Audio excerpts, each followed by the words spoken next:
Hello and welcome to What is Fighting Fantasy in about 3 minutes. Fighting Fantasy is a game book series that built on the ideas of choose your own adventure, but incorporated role-playing game mechanics with a pick-a-path story style. The first Fighting Fantasy book came out in 1982, and they have been in publication, on and off, ever since. In 2017, the rights were obtained by Scholastic Books, and they are reprinting old books from the series, as well as publishing new titles.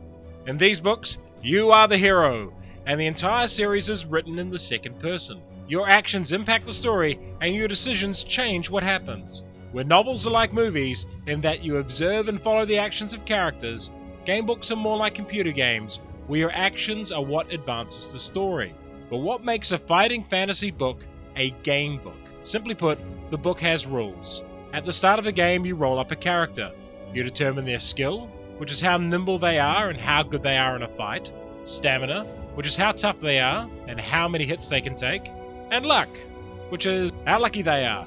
Many books in the series have additional rules and quirks, but the core system is quite consistent, with skill, stamina, and luck being at its core. Rolls are done with 2 6-sided dice. If you're asked to test your luck or skill, you must roll under your current value. Succeeding in a luck check drops your luck by 1. Combat has you roll 2 dice and add your skill, then roll 2 dice and add the opponent's skill. The highest wounds their opponent, and combat continues until one of you dies. You die if your stamina reaches 0, or if the book tells you so, usually because you've made the wrong decision. But those game mechanics are only part of what makes the game book a game. The core of the game is that each book is an elaborate puzzle, a maze where there is a right path to the end and many wrong steps to be made along the way. Very few books in the series can be finished on your first attempt, and to solve the books you will have to play them multiple times and keep track of the decisions you've made previously. For example, Death Trap Dungeon, one of the most well-regarded books in the series, not only has you navigate a series of traps and fight dangerous opponents, you must also have certain objects in your possession at the end of the game. Failing to have those objects will result in your character's demise.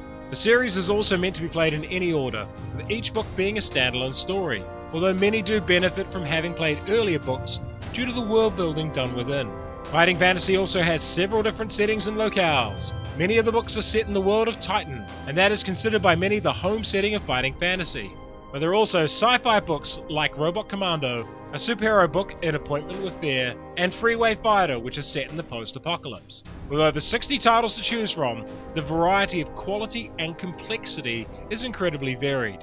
For example, Scorpion Swamp and The Rings of Kether are considered by many to be amongst the easiest to complete books in the series, and you can solve them quite quickly. At the other end of the spectrum is Creature of Havoc. Creature of Havoc is exceptionally difficult because the puzzles are very complex, and the chances of you solving this first time out are remote. And with over 60 titles to choose from, it's hard to know where to start. However, there are a few in the series that most fans consider among the best, and the best places to start. I would recommend you read the following books: City of Thieves, Death Trap Dungeon, Seas of Blood, Rebel Planet, and House of Hell, to get a good taste for the series and the variety it has. I would recommend avoiding Chasms of Malice, Skylord, Blood of the Zombies, Eye of the Dragon, and Black Vein Prophecy, at least until you're really familiar with the series. For more information and resources, check out the links in the description. They go to some good sites and resources for Fighting Fantasy.